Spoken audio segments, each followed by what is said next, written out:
Hello students, कैसे हो सभी। आप सभी का स्वागत है बीटा मैथ्स एकेडमी के ई लर्निंग प्लेटफॉर्म पे। तो देखो, हमने कल वाली क्लास में कॉम्प्लेक्स नंबर चैप्टर इसका स्टार्ट कर दिया है और वहाँ से हमने क्या सीखा था, कॉम्प्लेक्स नंबर के बारे में बेसिक जानकारी हमने पढ़ी थी और उसके बाद में अपन एग्जाम्पल भी स्टार्ट कर चुके थे। तो देखो, आज अपन आगे एग्जाम्पल की बात करते हैं, कॉम्प्लेक्स नंबर से कितने क्वेश्चन हो रहे हैं। तो देखो, कॉम्प्लेक्स नंबर में आगे देखते हैं अपन ने एग्जाम्पल नंबर 1 और 2 कर लिए थे, है ना। अब देखो थर्ड एग्जाम्पल देखते हैं आज की क्लास से। थर्ड एग्जाम्पल में आपके पास क्या गिवन है, यदि एक्स एन किसके बराबर है, इसके बराबर है, तो हमें क्या निकालना है, x1 x2 x3 और यहाँ से हमें इनफाइनाइट टर्म्स तक मल्टीप्लाई करते हुए वैल्यू निकाल के बतानी है। तो सबसे पहले ये देखेंगे अपन कि जो xn है ये किस तरीके से डिफाइंड हो रहा है। तो ये किस तरीके से डिफाइंड है, ये इसी फॉर्म में है ना, cos theta plus iota sine theta. देखो ये इसी फॉर्म में बन रहा है और जहां पर थीटा की वैल्यू कितनी है, पाई अपॉन 2 की पावर n। थीटा किसके बराबर हो रहा है, पाई अपॉन 2 की पावर n। मतलब ये क्या हो रहा है, कोस theta plus iota sine theta की फॉर्मेट में बन रहा है। और ये अपन जानते हैं कोस theta plus iota sine theta किसके बराबर होता है, ये बराबर होता है e की पावर आयोटा थीटा के। ठीक है, तो यहाँ से अपन xn को क्या बना सकते हैं, xn को अपन क्या ये बना सकते हैं क्या, xn को अपन ये बना सकते हैं क्या कि ये e की पावर आयोटा थीटा की फॉर्म में होगा, e की पावर आयोटा थीटा की फॉर्म में होगा। और जहां पर थीटा कितना है, पाई अपॉन 2 की पावर n। तो इसको बना देंगे अपन e की पावर आयोटा पाई अपॉन 2 की पावर n। क्या बना दिया मैंने, xn को। अब देखो हमें क्या करना है, अब हमें x1 निकालना है, x2 निकालना है, x3 निकालना है और ऐसे हमें इनफाइनाइट टर्म्स निकालने हैं और सारों को क्या करना है, मल्टीप्लाई। तो देखो करके देखते हैं। सबसे पहले अपन x1 निकालें, साथ में ही अपन मल्टीप्लाई करते चलें। तो देखो क्या बनेगा, x1 तो क्या हो जाएगा, आयोटा पाई अपॉन, मतलब n की जगह 1 करना है, तो देखो ये बन जाएगा 2। फिर मल्टीप्लाई x2 क्या होगा, e की पावर आयोटा 2 पाई अपॉन 2 की पावर 2। ठीक है, मल्टीप्लाई में e की पावर आयोटा पाई अपॉन 2 की पावर 3 और ये इसी तरीके से आगे चलता जाएगा। ठीक है, फिर निकालते हैं अपन। देखो e की पावर में आ रही हैं सारी टर्म्स और क्या है, बीच में साइन मल्टीप्लाई का साइन है, तो पावर क्या हो जाएंगी, आपस में ऐड हो जाएंगी। यदि पावर ऐड होंगी तो देखो ऊपर आयोटा पाई कॉमन ले लेंगे, साथ में ही आयोटा पाई कॉमन आने के बाद में देखो ब्रैकेट में क्या बचेगा आपके पास, 1/2 प्लस 1/2 की पावर 2 प्लस 1/2 की पावर 3 और ऐसे करके आगे कितने टर्म आएंगे, n टर्म आएंगे यहाँ से, क्योंकि देखो इनफाइनाइट तक जा रहे हैं, इनफाइनाइट टर्म्स आएंगे आगे। अब ये देखो ये सीरीज बन रही है और ये सीरीज कौन सी बन रही है, ये आपके पास जिप्पी सीरीज बन रही है और जिप्पी सीरीज के इनफाइनाइट पदों का योग किसके बराबर होता है, ये होता है a upon 1 minus r।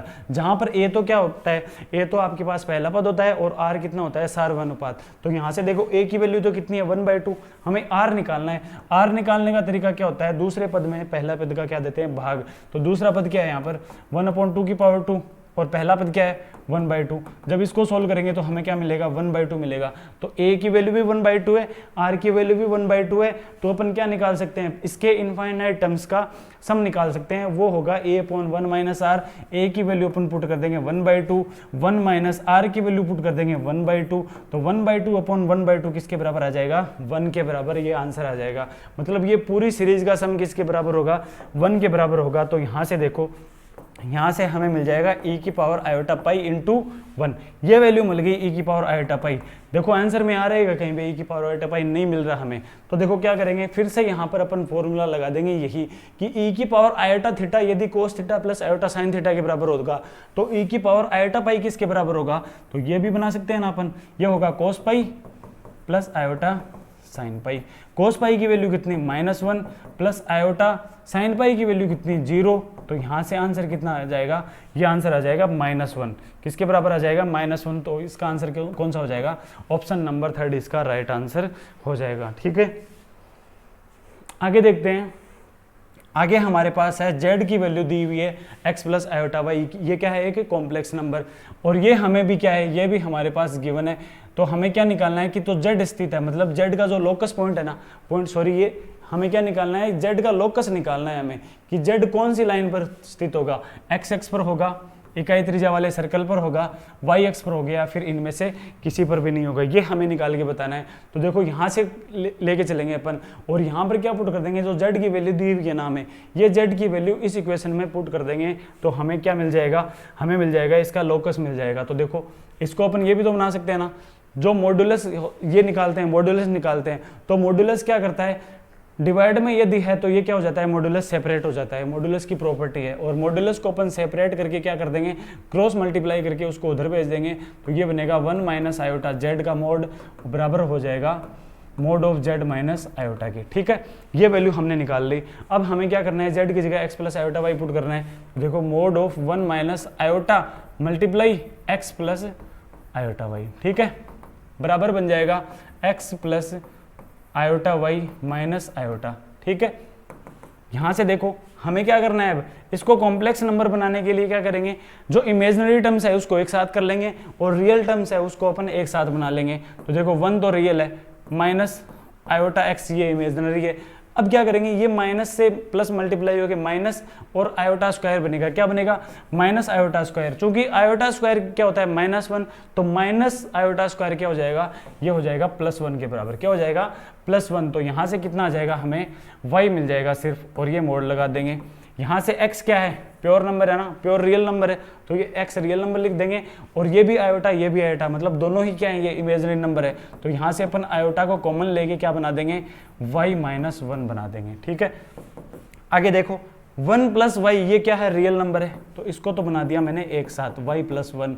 Iota x क्या है, माइनस आयोटा x है, इमेजिनरी नंबर, इसको एक अलग लिख दिया, plus x plus iota y - 1, इसको अपन पहले ही बना चुके हैं। अब देखो इसका मोड निकालना है, तो देखो मोड निकालने का तरीका मैंने बताया था। मोड कैसे निकाल देते हैं अपन, रियल नंबर का स्क्वायर करते हैं, इमेजिनरी नंबर का स्क्वायर करते हैं, दोनों को जोड़ते हैं और क्या लगा देते हैं, रूट अपन लगा देते हैं। तो देखो दोनों तरफ यदि रूट लगाएंगे तो रूट से रूट कैंसिल हो जाएगा, तो बचेगा क्या, सिर्फ इधर से रियल नंबर का स्क्वायर वो कितना है, y + 1 का स्क्वायर, इमेजिनरी नंबर का स्क्वायर कितना, प्लस में एक्स स्क्वायर, यहाँ से देखो एक्स स्क्वायर प्लस y - 1 का होल स्क्वायर, एक्स स्क्वायर से एक्स स्क्वायर कैंसिल, यहाँ पर y + 1 का होल स्क्वायर, यहाँ पर y - 1 का होल स्क्वायर। तो इसको अपन करेंगे तो देखो y² + 1 + 2y, और ये किसके बराबर हो जाएगा, ये हो जाएगा y² + 1 - 2y। y² से y² कैंसिल, 1 से 1 कैंसिल, 2y इधर आ जाएगा तो बनेगा 4y = 0 और y = 0।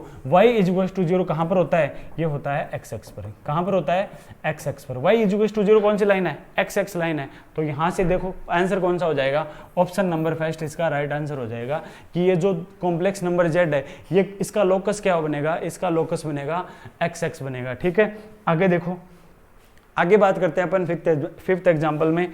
तो इसमें क्या दिया हुआ है अपने को, हमारे पास दिया हुआ है मोड ऑफ z + 4 की वैल्यू क्या होगी, <= 3 के बराबर, और हमें क्या निकालना है, मोड ऑफ z + 1 की वैल्यू निकालनी है, और इसके हमें मैक्सिमम और मिनिमम वैल्यू हमें निकाल के बतानी है। तो देखो मैंने प्रॉपर्टी लिखाई थी, आपको 4 प्रॉपर्टी लिखाई थी ना, उन चारों प्रॉपर्टीज को अपन मर्ज करके देखेंगे ना, तो एक प्रॉपर्टी ये बनेगी कि mode of z1 plus mod of ये z2 ये किसके बराबर होता है, ये होता है <= यहाँ पर तो लिखते हैं अपन mod of z1 plus mod of z2, और यहाँ पर क्या लिखते हैं, <= का साइन लगा के यहाँ पर लिखते हैं मोड के अंदर mode z1 minus mode of z2, और फिर से इसका क्या ले लेते हैं, मोड ले लेते हैं। ये प्रॉपर्टी आपको याद रखनी है कि mode of z1 minus mode of z2, फिर दोनों का मोड, ये <= होगा mode of z1 plus z2 <= mode of z1 plus mod of z2। ये प्रॉपर्टी आपको याद रखनी है। लेकिन हमारे पास गिवन क्या है, mode of z1 plus mod of z + 4 ये गिवन है हमारे पास, हमें निकालना है मोड ऑफ z + 1 की वैल्यू निकालनी है। इसका मतलब अपन क्या कर सकते हैं, यहाँ से इसका मतलब अपन इसको बना सकते हैं कि जो मोड ऑफ z + 1 की वैल्यू निकालनी है, तो क्या मोड ऑफ z + 1 को ये बना सकते हैं क्या, मोड ऑफ z + 4 - 3, क्या बना सकते हैं इसको, -3। ये क्या है, ये मोड ऑफ z + 1 ही तो है नहीं, ये क्या है, मोड ऑफ z + 1 है, इसको ऐसे लिख दिया। क्यों लिखा मैंने, क्योंकि ये हमें मोड z + 4 की फॉर्म में लेके आना है, क्योंकि z + 4 की वैल्यू ही हमारे पास गिवन है। तो यहाँ से देखो किस फॉर्म में बन जाएगा, ये जो वैल्यू है मोड ऑफ z + 4, ये तो क्या बन जाएगा, z1 की तरह बिहेव करेगा, और जो 3 है ये किसकी तरह बिहेव करेगा, ये बिहेव करेगा किसकी तरह, ये बिहेव करेगा z2 की जगह। ठीक है, तो यहाँ से देखो, यहाँ से हमें क्या मिलेगा, यहाँ से मिलेगा देखो <= का साइन, और यहाँ पर <= का साइन। यहाँ पर क्या लिखते हैं, मोड ऑफ z1, तो मोड ऑफ z1 मतलब यहाँ पर आ जाएगा मोड ऑफ z + 4 प्लस यहाँ पर आ जाएगा मोड ऑफ 3। ठीक है, यहाँ पर क्या आ जाएगा, mode of z + 4 minus minus का साइन है ना, देखो माइनस का मोड ऑफ 3 और इसका भी क्या लगा देंगे अपन, मोड लगा देंगे, ठीक है। अब देखो मोड ऑफ z प्लस 4 ये किसके बराबर है, ये हमारे पास गिवन है कितना 3, तो यहाँ से 3 लिख देंगे। मोड 3 की वैल्यू भी कितनी होती है 3, और इसका भी मोड, और यहाँ से देखो ये क्या है बना दिया मैंने, इसको मैंने फिर से बना दिया मोड z प्लस 1, क्योंकि ये इसी के बराबर है, ठीक है।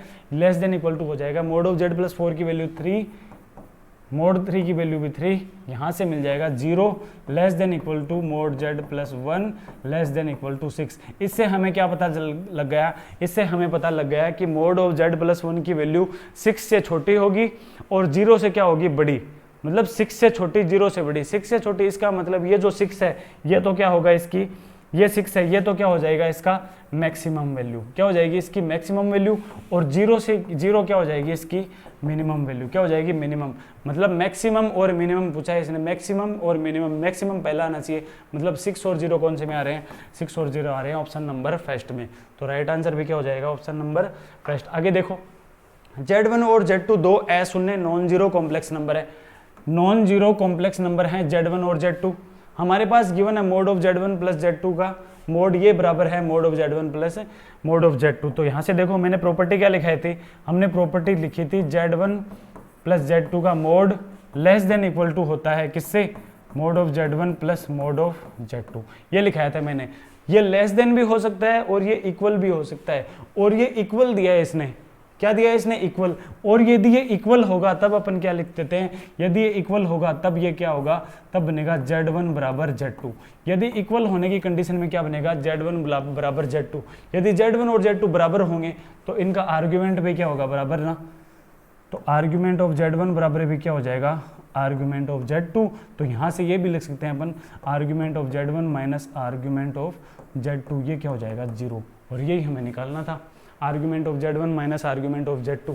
तो ये क्या हो जाएगा आंसर इसका 0 के बराबर, ठीक है। आगे देखते हैं Z1 Z2 Z3 क्या है, एक समबाहु त्रिभुज के शीर्ष हैं। तो देखो समबाहु त्रिभुज बना लेंगे अपन, समबाहु त्रिभुज बना लेंगे। तो देखो ये मैंने बना लिया एक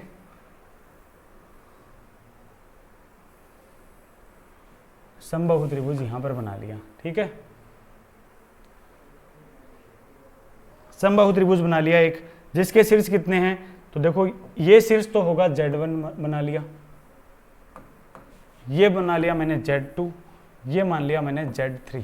ये समबाहु त्रिभुज के शीर्ष हैं। यदि किसी समबाहु त्रिभुज के शीर्ष हैं तो इसमें एक प्रॉपर्टी देख लेना आप, वहां पर एक प्रॉपर्टी लिखी हुई है कि किसी समबाहु त्रिभुज के शीर्ष यदि कॉम्प्लेक्स नंबर Z1 Z2 और Z3 हो, तब हमारे पास एक प्रॉपर्टी बन के आती है कि Z1 का स्क्वायर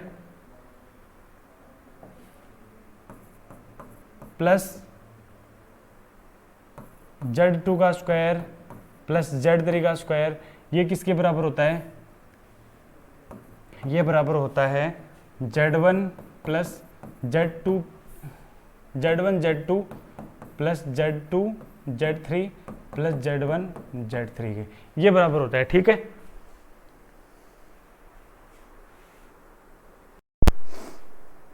तो देखो इसने सबसे पहले हमें दिया है कि Z1 Z2 Z3 क्या है, एक समबाहु त्रिभुज के शीर्ष हैं। तो यहाँ से तो हमें सबसे पहले ये पता लग गया कि यदि ये समबाहु त्रिभुज के शीर्ष हैं तो हम इसकी एक प्रॉपर्टी जानते हैं, वो क्या होती है, Z1 का स्क्वायर प्लस Z2 का स्क्वायर प्लस Z3 का स्क्वायर किसके बराबर होता है, ये होता है Z1 Z2 plus Z2 Z3 plus Z1 Z3। अब आगे देखते हैं, यदि ये क्या हो, शीर्ष हो तो था Z नोट क्या हो उसका परिकेंद्र, और परिकेंद्र को अपन क्या बोल देते हैं, सरकम सेंटर बोल देते हैं। क्या बोल देते हैं, परिकेंद्र को सरकम सेंटर बोलते हैं।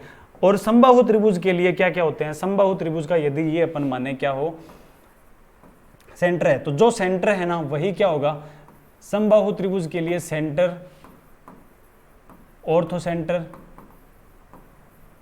इन सेंटर, और मैं लिख देता हूं यहां से ये क्या है, सरकम सेंटर,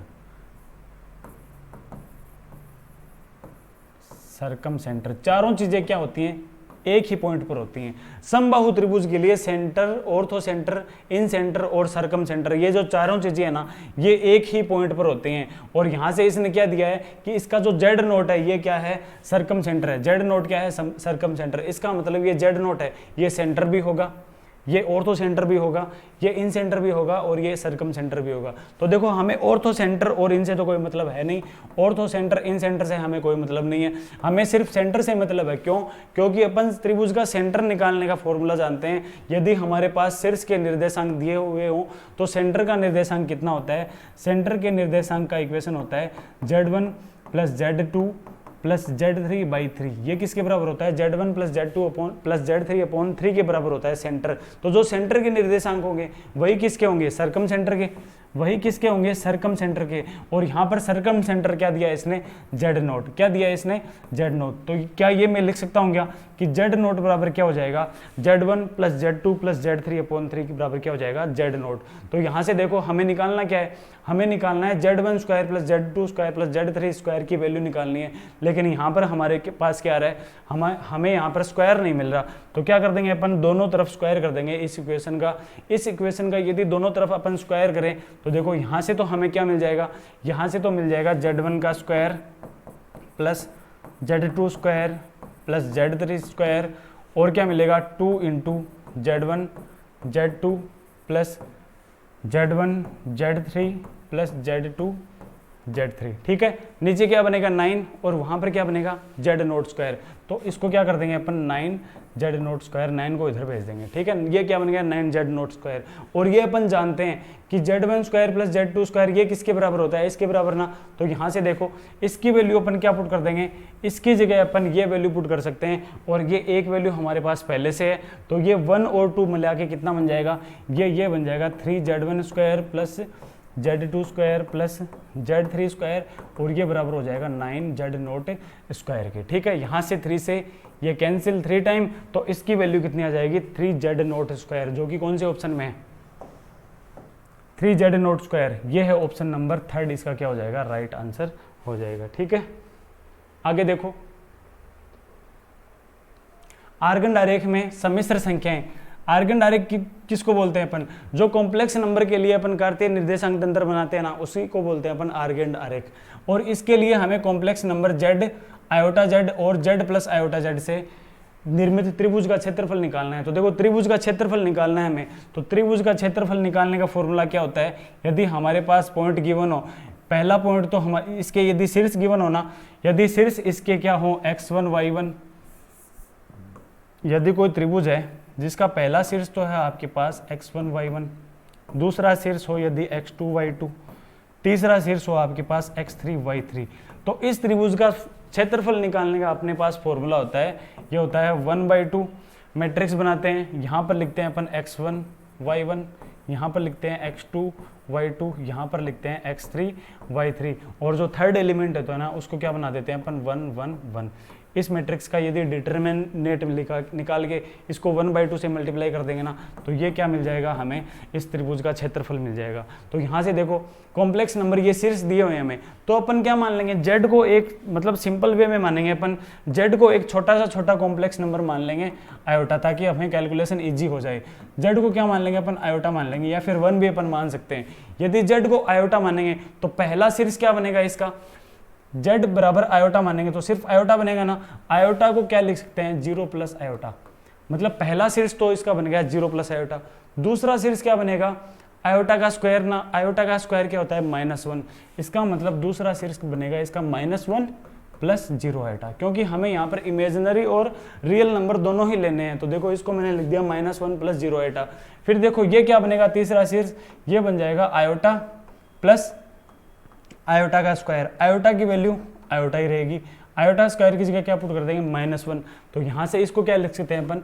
-1 प्लस आयोटा। ये तीनों कॉम्प्लेक्स नंबर हमारे पास आ गए, और यही क्या है? x1 y1 की वैल्यू है। तो अपन क्या निकाल सकते हैं? अपन इन तीनों से त्रिभुज का क्षेत्रफल निकाल सकते हैं। और वो कैसे निकालेंगे? 1/2 बाहर मैट्रिक्स बनाएंगे, यहाँ पर लिखेंगे x1 की वैल्यू 0, x2 की वैल्यू -1, x3 की वैल्यू भी -1, फिर y1 की वैल्यू कितनी? 1, y2 की 0, y3 की 1, और यहाँ पर क्या लिखेंगे? 1 1 और 1।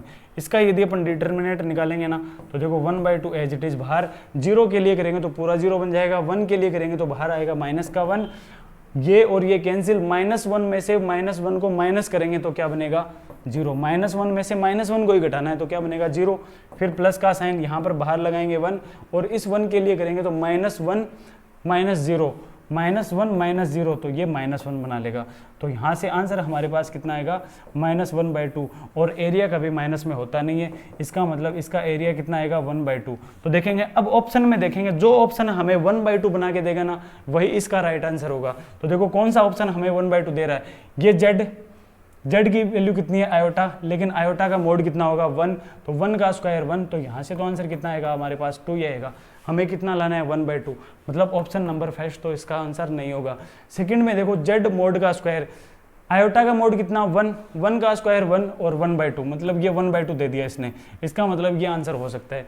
थर्ड में देखो आयोटा का मोड कितना 1 ना, और 1 का स्क्वायर किसके बराबर 1 के ही बराबर, मतलब ये आंसर नहीं होगा। तो राइट आंसर इसका क्या हो जाएगा, राइट आंसर हो जाएगा इसका ऑप्शन नंबर थर्ड, ठीक, सॉरी सेकंड ऑप्शन क्या हो जाएगा इसका राइट आंसर हो जाएगा। अब आगे देखो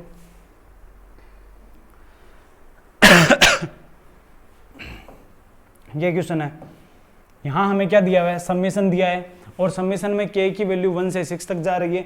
यहाँ से देखो ये साइन में है, साइन थीटा इसको अपन मान सकते हैं, देखो इसको पूरे को थीटा माने यदि, तो ये साइन थीटा और minus iota cos theta form बन रही है। लेकिन यदि हमारे पास ये फॉर्म हो, कौन सी, cos theta plus iota sine theta, ये फॉर्म हो ना हमें, तो हमारे लिए इजी हो जाएगा। क्यों, क्योंकि इसको अपन e की पावर आयोटा थीटा बना सकते हैं। लेकिन हमारे पास है कितना, sine theta minus iota sine theta है। ये बनाने के लिए हमें क्या चाहिए, कोस थीटा का कोफिशिएंट क्या चाहिए 1 चाहिए। लेकिन यहाँ पर कोस थीटा का कोफिशिएंट कितना आ रहा है -1, माइनस आयोटा आ रहा है ना, तो यहाँ से क्या ले लेंगे अपन, माइनस आयोटा को कॉमन ले लेंगे। क्या ले लेंगे, माइनस आयोटा को यदि कॉमन लें, माइनस आयोटा को यदि अपन कॉमन लें तो देखो क्या बनेगा, यहाँ पर ले लेते हैं माइनस आयोटा को यदि हमने कॉमन ले लिया तो देखो समेशन एज इट इज रहेगा, k की वैल्यू 1 से 6 तक, ठीक है। यहाँ से -1 को कॉमन लिया तो साइन में क्या करना पड़ेगा, माइनस आयोटा से डिवाइड करना पड़ेगा ना, माइनस आयोटा से यदि डिवाइड करेंगे तो क्या करेंगे, फिर ऊपर और नीचे माइनस आयोटा से मल्टीप्लाई भी कर सकते हैं। तो ऊपर तो बन गया आयोटा और नीचे माइनस आयोटा का स्क्वायर, माइनस आयोटा के स्क्वायर की वैल्यू कितनी होती है 1, तो यहाँ से साइन के कोफिशिएंट कितना आ जाएगा, आयोटा आ जाएगा। तो देखो आयोटा साइन थीटा की जगह कितना है 2πk/7, फिर माइनस आयोटा कॉमन ले लिया तो यहाँ पर क्या बचा, सिर्फ प्लस का कॉस 2πk/7 और ये ब्रैकेट क्लोज, ये आंसर आ जाएगा, ठीक है। इसको थोड़ा और आगे सोल्व करें अपन, तो देखो अब देखो हमारे पास फॉर्म बन गई cos theta plus iota sine theta. देखो cos theta plus iota sine theta, इसको अपन क्या बना सकते हैं, इसको बना सकते हैं माइनस आयोटा बाहर कॉमन, e की पावर आयोटा थीटा, थीटा की जगह कितना है 2πk/7, ये बना सकते हैं। और समेशन यहाँ पर रहेगा एज इट इज, समेशन यहाँ पर एज इट इज रख देंगे। तो देखो समेशन यदि अपन अप्लाई करेंगे k की वैल्यू 1 से 6 तक, यदि यहाँ पर अपन समेशन अप्लाई करें ना तो minus iota as it is, यदि समेशन अप्लाई करें तो देखो e की पावर में बनेगा, पहला तो बनेगा e की पावर आयोटा 2π1 करेंगे तो देखो 2π/7, फिर दूसरा बनेगा प्लस का साइन, क्योंकि समेशन है ना तो प्लस का साइन ही आएगा। यहाँ लिख लेते हैं a की पावर आयोटा, ये माइनस आयोटा का बाहर साइन है, ठीक है। e की पावर आयोटा 2π/7 प्लस a की पावर आयोटा, यहाँ पर क्या बनेगा 4π/7 ना, 4π/7। इसी तरीके से e की पावर आयोटा 3 रखेंगे तो 6π/7, फिर आगे चलेगा। और लास्ट वैल्यू कौन सी आएगी, लास्ट वैल्यू जब आएगी जब हम k की वैल्यू 6 रखेंगे, तो लास्ट वैल्यू देखो कहाँ बनेगी हमारे पास, जब k की वैल्यू 6 रखेंगे तो हमें मिलेगा e की पावर आयोटा 12π/7, ये बन जाएगा। अब ये देखो हमारे पास एक सीरीज बनते आ रही है, और ये सीरीज कौन सी है, ये हमारे पास जिप्पी श्रेणी बन रही है। कौन सी बन रही है, ज्योमेट्रिकल प्रोग्रेशन बन रही है। और ज्योमेट्रिकल प्रोग्रेशन के फाइनाइट पद मिल रहे हैं हमें, देखो इनफाइनाइट टर्म्स नहीं है, तो ये फॉर्मूला मत लगा देना यहाँ से a/1 - r, ये तो सिर्फ तभी लगता है जब यहाँ पर हमें इनफाइनाइट टर्म्स का सम निकालना हो। लेकिन हमें देखो फाइनाइट टर्म्स मिल रही हैं, और जिप्पी में फाइनाइट टर्म्स का फॉर्मूला लगाने, फॉर्मूला क्या होता है, फाइनाइट टर्म्स के फॉर्मूले का फॉर्मूला फाइनाइट टर्म्स के सम के फॉर्मूला होता है। यहाँ से देखो a इंटू 1 माइनस आर की power n upon 1 minus R, ये फॉर्मूला होता है। जहाँ पर a की वैल्यू ये है, r की वैल्यू अपन निकाल पाएंगे, दूसरे पद में से पहले पद को क्या कर देंगे, डिवाइड कर देंगे, तो r की वैल्यू भी क्या आ जाएगी, यही आ जाएगी a के बराबर। तो यहाँ से अपन सम निकाल पाएंगे। तो देखो माइनस आयोटा, तो देखो एज इट इज बाहर रख दिया, सम निकालेंगे तो a की वैल्यू कितनी है, a की वैल्यू है हमारे पास e की पावर आयोटा 2 पाई अपॉन 7, ठीक है। फिर 1 माइनस आर की वैल्यू कितनी है, आर की वैल्यू भी अपन कैलकुलेट करेंगे तो यही आएगी 2 पाई अपॉन 7, और इसकी पावर कितनी करनी है हमें, n की वैल्यू कितनी है 6 है ना, तो यहाँ से क्या कर देंगे 6 से मल्टीप्लाई, क्योंकि पावर हमेशा मल्टीप्लाई हो जाएंगी। 1 माइनस आर, तो 1 माइनस आर की वैल्यू कितनी, आयोटा 2 पाई अपॉन 7, ये बन जाएगा, ठीक है। इसको थोड़ा आगे और सोल्व करें अपन, तो देखो ये क्या बनेगा, माइनस आयोटा e की पावर आयोटा 2 पाई अपॉन 7 को क्या कर देंगे अपन, अंदर मल्टीप्लाई कर देंगे, तो देखो क्या बनेगा, e की पावर आयोटा 2 पाई अपॉन 7 1 से मल्टीप्लाई होगा तो यही बनेगा। फिर माइनस में यहाँ पर कितनी है पावर, e की पावर आयोटा 12 पाई अपॉन 7 और यहाँ पर 2 पाई अपॉन 7, तो देखो पावर को अपन अलग से सोल्व कर लेते हैं। पावर को यदि अपन अलग से सोल्व करें तो देखो यहाँ तो है आयोटा 2 पाई अपॉन 7 है पावर, यहाँ पर पावर कितनी है, प्लस का साइन लगेगा, आयोटा 12 पाई है ना यहाँ पर, आयोटा 12 पाई अपॉन 7, तो देखो 7 और 7 एलसीएम आगे क्या बना लेंगे, आयोटा 14 पाई अपॉन 7 बना लेंगे, आयोटा 14 पाई अपॉन 7, 7 से ये कैंसिल, मतलब आयोटा 2 पाई बच जाएगी, कितनी बच जाएगी, e की पावर आयोटा 2 पाई, तो यहाँ बच जाएगी e की पावर आयोटा 2 पाई अपॉन नीचे वाली वैल्यू रखेंगे अपन as it is 1 minus e की पावर आयोटा 2 पाई अपॉन 7, ठीक है। आगे देखो यहाँ से e की पावर आयोटा 2 पाई 1, e की पावर आयोटा 2 पाई को अपन कैलकुलेट कर लेंगे। e की पावर आयोटा 2 पाई क्या होगा, cos 2 पाई प्लस आयोटा sin 2 पाई ना, sin 2 पाई की वैल्यू 1, सॉरी sin 2 पाई की वैल्यू 0, cos 2 पाई की वैल्यू 1, इसका मतलब इसकी वैल्यू कितनी आ जाएगी, 1 के बराबर आ जाएगी। तो यहाँ से देखो बनेगा हमारे पास माइनस आयोटा बाहर है, ये बन जाएगा e की power iota 2 pi upon 7 minus 1, नीचे बन जाएगा माइनस e की पावर आयोटा 2 पाई अपॉन 7। यदि यहाँ से अपन माइनस कॉमन ले लें तो ये सेम टू सेम यही वैल्यू बन जाएगी ना, तो माइनस कॉमन लेने के बाद में ये दोनों आपस में कैंसिल हो जाएंगे, माइनस कॉमन लेंगे तो एक माइनस बाहर पहले से है, इसका मतलब इसका आंसर कितना आ जाएगा, आयोटा इसका आंसर आ जाएगा। तो आंसर देखो आयोटा कौन से में आ रहा है, ऑप्शन नंबर 3 में आ रहा है आयोटा, ठीक है।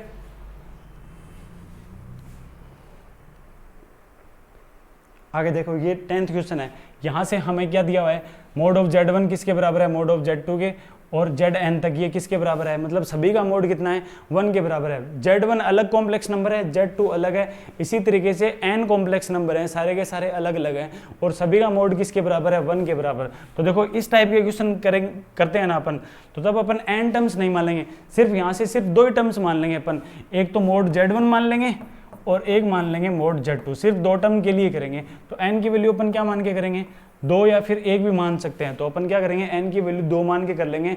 तो मोड Z1 बराबर क्या हो जाएगा, मोड Z2, Z3 अपन मान ही नहीं रहे क्योंकि अपन n टर्म्स ही मान रहे हैं। तो यदि ये हमारे पास दिया हुआ है, हमें इसकी वैल्यू निकालनी है, मतलब हमें निकालना है मोड Z1 प्लस Z2 का mode upon Z1 inverse plus Z2 inverse, ये वैल्यू हमें निकाल के बतानी है, ताकि हमारे लिए क्या हो जाए, इजी हो जाए, क्योंकि n की वैल्यू 2 के लिए अपन निकाल सकते हैं, और n की वैल्यू n लेंगे तभी भी वही आंसर आएगा।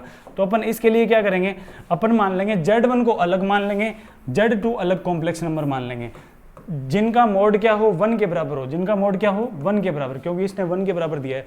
Z1 और Z2 दो ऐसे कॉम्प्लेक्स नंबर मानेंगे अपन जिसका मोड कितना हो, 1 हो। तो Z1 को तो मान लिया मैंने, 1 ही मान लिया, चलो, क्योंकि 1 का मोड कितना होता है, 1 ही होता है। Z2 को क्या मान लिया, आयोटा मान लिया, क्योंकि दोनों को अलग अलग मानना है ना। Z1 को 1 मान लिया, Z2 को आयोटा मान लिया, दोनों का ही मोड कितना होता है, 1 के बराबर होता है। तो पहली कंडीशन जो जी थी इसने, वो क्या कर दी, अपने सेटिस्फाई कर दी, और हमें इसका मान निकालना है। तो देखो मान निकाल लेंगे, ऊपर क्या है, ऊपर तो Z1 प्लस Z2 है, मतलब यहाँ पर तो मोड में हमें क्या निकालना पड़ेगा, Z1 प्लस Z2, मतलब 1 प्लस आयोटा का मोड निकालना पड़ेगा। नीचे क्या निकालना पड़ेगा हमें, 1 अपॉन Z1 का इन्वर्स। Z1 का इन्वर्स क्या होगा, 1 का इन्वर्स 1 ही तो होता है, फिर प्लस यहाँ पर क्या निकालना पड़ेगा, Z2 का इनवर्स। Z2 कितना है, आयोटा। आयोटा का इनवर्स क्या होगा, 1 अपॉन आयोटा। क्या होगा, 1 अपॉन आयोटा। 1 अपॉन आयोटा को सोल्व कर सकते हैं अपन आयोटा से ऊपर नीचे मल्टीप्लाई करके। यहाँ पर तो बचेगा ऊपर आयोटा, नीचे क्या बन जाएगा -1, तो ये हो जाएगा माइनस आयोटा के, तो यहाँ से ये हो जाएगा माइनस आयोटा। इसका मतलब हमें ये वैल्यू सोल्व करके बतानी है अब। तो देखो 1 प्लस आयोटा का मोड, ये तो कितना हो जाएगा। अब ये देखो मोड निकाल के बताना है हमें, तो मोड अपन कैसे निकालते हैं, पहले रियल वैल्यू का स्क्वायर करते हैं, फिर इमेजिनरी वैल्यू का स्क्वायर करते हैं और दोनों को ऐड करके अपन रूट लगा देते हैं। तो देखो ऊपर तो क्या बनेगा, रियल वैल्यू 1 का स्क्वायर 1 प्लस इमेजिनरी वैल्यू का कोफिशिएंट कितना है 1 है ना, तो उसका भी स्क्वायर कितना 1 और यहाँ से भी 1 + 1, मतलब इसका आंसर कितना आ जाएगा 1। इसका मतलब ये हो गया, लेकिन ये ऑप्शन में तो 1 नहीं है ना हमारे पास। क्यों नहीं है, क्योंकि हमने n की वैल्यू 2 मानी थी। क्या मानी थी, n की वैल्यू 2।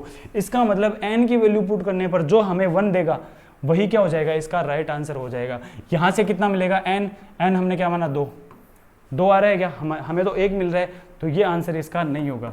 फिर देखो ये क्या दे रहा है 1/2, इसका मतलब यहाँ से आंसर कितना आएगा 1/2, लेकिन 1/2 हमें नहीं चाहिए, ऑप्शन नंबर 3 भी नहीं होगा।